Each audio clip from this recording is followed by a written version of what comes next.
My name is Walter Ellis, and today we want to talk about the effect of white supremacy and why right is right. White supremacy began in America to legalize slavery and racism. It is empowered by government agencies, selective law enforcement, and promoted and supported by conservative and liberal media in America.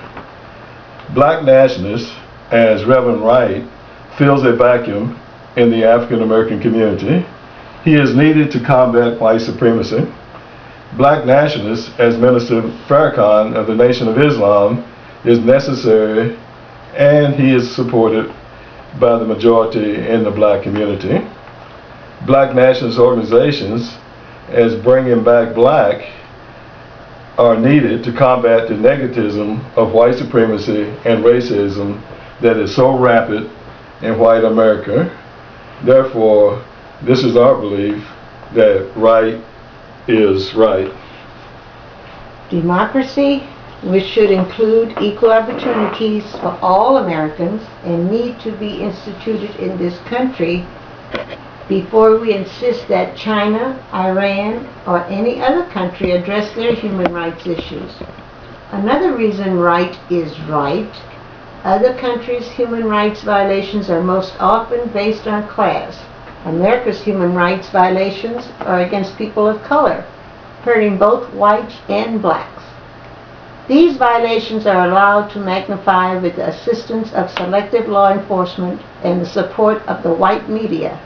This means that right is right.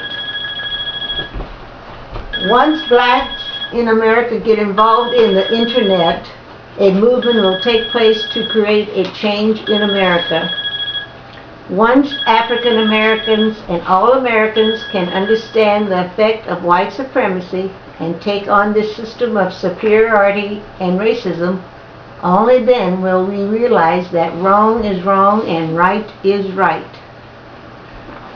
When the presidential candidates can address all in our society in the sense that we are the world, the bickering regarding white, Hispanic, black, young and old will have no significance. When the news media integrates their staff and discontinue protecting white supremacy and privileges and instead report the news as we all are the world, it will begin a process that will not allow the Lou Dobbs, the Bill O'Reillys, the Rush Limbaughs to influence the racial divide. These racist radicals are the worst in the media, but they are supported by African American and female reporters who give the impression that they too are pro-white. The media, to include CNN, hides more than it clarifies, and will explain how white supremacy, and this explains how white supremacy flourishes in America. When law enforcement agencies, government agencies, and our discriminating courts begin to treat all Americans as though they are equal and provide justice for blacks in order that they too can say that we are the world.